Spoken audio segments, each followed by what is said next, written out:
Baru-baru ni, on 14th October, kita digemparkan dengan salah satu berita yang amat mengerikan untuk semua orang, which is budak Form 4 kena tikam maut dengan budak tingkatan 2 dekat SMK Bandar Utama Damansara 4. And the most shocking thing about this event, sebab benda ni berlaku dekat dalam sekolah. Benda ni bukan berlaku dekat luar sekolah, benda ni bukan berlaku dekat shopping mall ke apa ke, benda ni berlaku kat dalam sekolah. So there's a lot of speculation. Adakah parents-parents zaman sekarang ni rasa selamat dengan anak diorang berada di sekolah? Adakah sekolah kita akan jadi macam sekolah kat US? There's a lot of school shootings incidents yang happen dekat sana. So ada banyak persoalan yang ditimbulkan sejak daripada kes ni. And bear in mind, kes ni terjadi 3 hari ataupun 4 hari selepas berlakunya kes rogol dekat SMK Alor Gajah, which is budak Form 5 rogol budak Form 3. So bila ada dua kes besar yang berlaku in short period of time, chaos happen. Semua orang akan cakap, "Oi, apa ni? Asal tiba-tiba jadi macam ni? Kenapa dulu time zaman aku tak ada pun kes-kes berat macam ni?" And a lot of netizens blame kepada parents, blame kepada pihak sekolah, dan juga blame kepada government.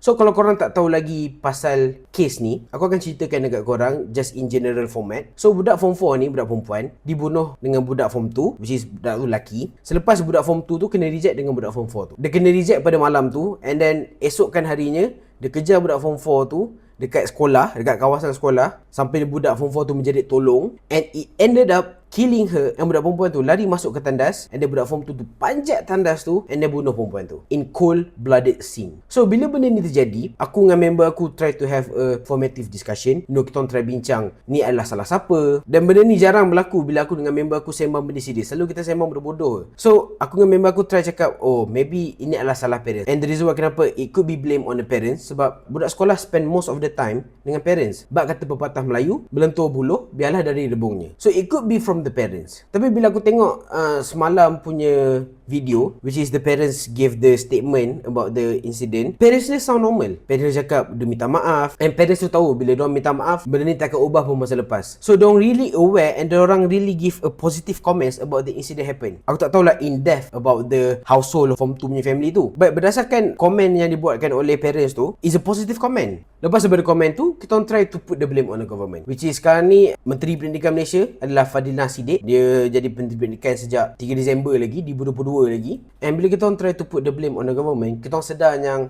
the government tak tahu pun benda ni akan jadi. So kita orang tak boleh 100% put the blame on the government. Kerajaan tak boleh predict yang in the next few years akan ada jadi kes bunuh dekat sekolah. Tapi apa yang government boleh buat adalah diorang boleh prevent benda-benda tu. Sebagai contoh, kita tengok pasal kes Zara tu, iaitu di mana Zara tu dibuli oleh pelajar sekolah dia lah. And apa tindakan government adalah lakukan kempen anti-bully dekat sekolah pada waktu pimpinan. You know, instead of kau buat benda macam tu, why not engkau tak allocate a new resources dekat sekolah, allocate more money kepada sekolah, allocate more funding dekat sekolah, supaya sekolah tu boleh hire a professional counselling ke apa ke, so that counselor can observe all those students behaviour ke apa ke, ataupun naikkan gaji cikgu. So bila kau naikkan gaji cikgu, cikgu are willing to spend more their time dekat sekolah, and dekat situlah kau dapat detect, okay, budak mana yang ada a weird behaviour, kes mana yang kita boleh prevent. But tak Mat, ni kau pergi suruh budak-budak laungkan slogan time dekat pimpinan. Bila aku tengok benda tu, aku rasa macam aku nak bully budak. And aku dengan member aku juga cakap yang ini adalah akibat ataupun the effects of cikgu tak boleh rotan budak.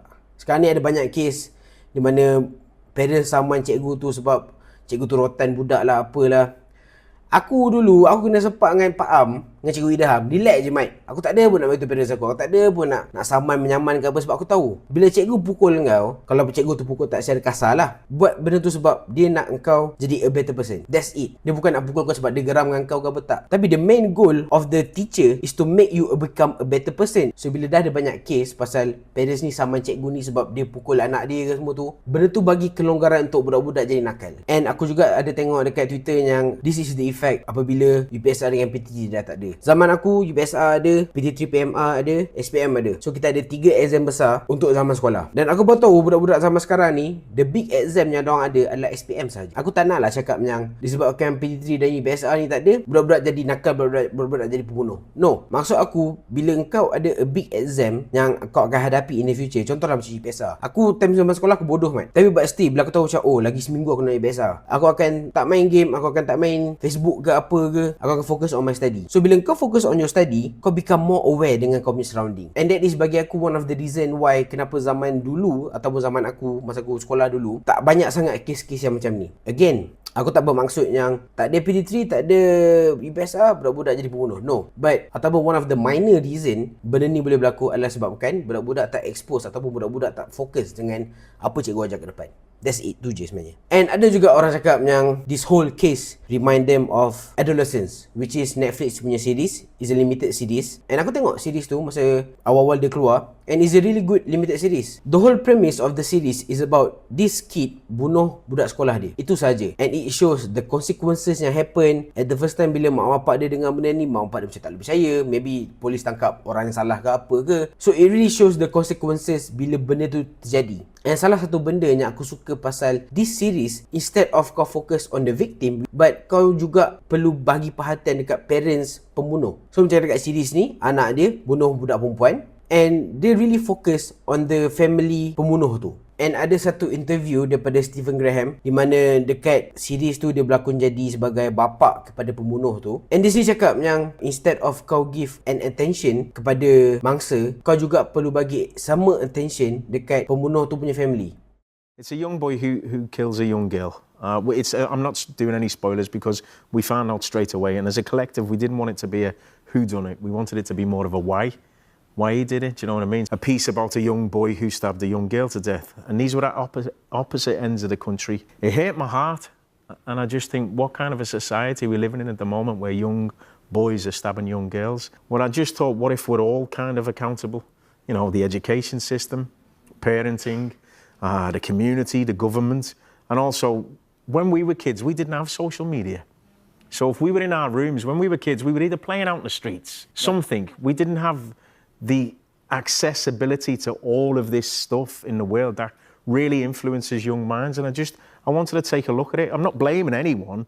I just thought maybe we're all accountable and we should, have a conversation about it. Yeah, oh my gosh, it's really great. You're right. And bagi aku pendapat dia bernas lah, sebab kita nak tahu kenapa budak tu boleh bunuh orang lain, di mana budak tu dapat all the resources, contohnya macam pisau ke apa ke, macam mana budak tu boleh terinfluence dengan benda-benda macam ni. And seriously, bagi aku that series is a top notch series. The shows really try to bagi aku a new narrative about this whole case. And benda ni juga bukan boleh terjadi disebabkan kecoyan parents ke apa ke, and there's a lot of thing yang boleh influence pembunuhan tu boleh berlaku. Contohnya macam dekat sekolah, kalau kita tengok dalam series Adolescence tu, sekolah dia memang sangat messy, ada cikgunya macam malas nak mengajar, budak-budak mencarut sana sini, budak-budak kena bully. There's a lot of aspect yang kau really need to cover disebabkan kau nak tahu macam mana benda ni boleh berlaku. So itu adalah series Adolescence. And sekarang ni aku akan bagi pendapat aku sendiri for this whole shebang, this whole case. At first, blame the parents lah, sebab even though parents dia bagi a good positive comment, but still kita tak tahu, maybe budak tu kena dera ke dekat rumah, ataupun parents dia tak bagi a good attention ke dekat budak tu. The main point is what the fuck is going on at the house. Macam mana budak tu boleh ada access dekat pisau lah, dekat kerambit lah, mana dia beli. And macam aku cakap tadi, budak-budak zaman sekarang ni spend most of the time dengan parents. So parents memang kena ambil a close attention to their kids. And benda ni mengingatkan aku dekat kempen Idris Elba dekat England masa tu. Kalau korang tak tahu kan, dekat England pun kes pisau ataupun kes tikam memang banyak sangat dekat sana. All those violence related dengan gang violence, dengan depression, semua benda tu. And apa Idris Elba buat adalah dia ambil semua pisau-pisau yang macam butterfly knife, kerambit ataupun zombie knife, benda-benda yang betul boleh cedera ke orang lain. Dia ambil besi-besi tu, dia jadikan sebagai outdoor gym. And at the first time bila aku dengar pasal kempen tu, aku macam okay, UK ada really have a big issue pasal budak-budak owning a knife, disebabkan diorang rasa diorang cool, disebabkan diorang rasa diorang masculine, and disebabkan diorang rasa diorang in a danger threat sebabkan gang violence.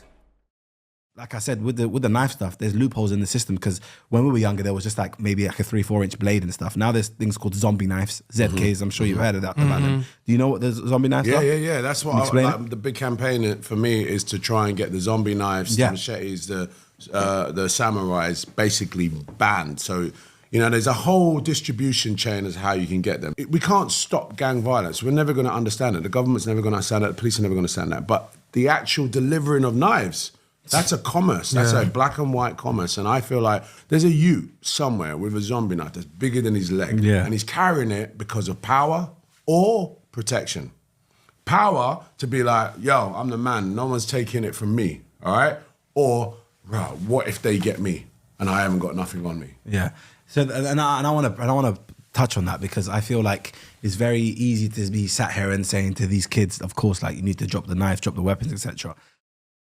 And ada juga orang cakap yang benda ni semua salah cikgu sebab cikgu yang patut beri perhatian dekat budak-budak ni. Betul. Kalau time sekolah, let's say lah hari ni hari Khamis, budak-budak spend most of their time dengan cikgu dekat sekolah. Tapi kau kena ingat, cikgu sekarang ni pun banyak orang dah tak nak jadi cikgu sebab gaji rendah, stres. And cikgu tu bukan saja kena handle dengan budak, cikgu tu kena handle dengan PIBG, dengan guru besar. Senang cakap, siapa yang nak jadi cikgu ni, dia umpama kau serah tengkuk nak kena sembelih je sebenarnya. Kau jangan ingat bila jadi cikgu ni, best saja cikgu, masuk pagi tengah hari dah balik dah. No, there's a lot of shit aspect yang kau kena cover, yang kau kena make sure that everything is on point. So senang cakap, cikgu punya kerja is not as simple as ABC. Cikgu punya kerja is not just okay budak-budak 1 tambah 1 adalah 2. No, cikgu lah kena jadi kaunselor, cikgu lah kena jadi driver kalau budak-budak tu tak sempat nak naik bas, cikgu lah kena jaga tu, cikgu lah jaga ni. So aku memang tak setuju kalau orang put the blame on the teacher sebab cikgu dah ada banyak sangat benda yang dia ada kat pinggan dia sekarang ni. So macam aku cakap tadi, who's to blame? The government and also the parents. And aku ulang balik cakap aku tak boleh put 100%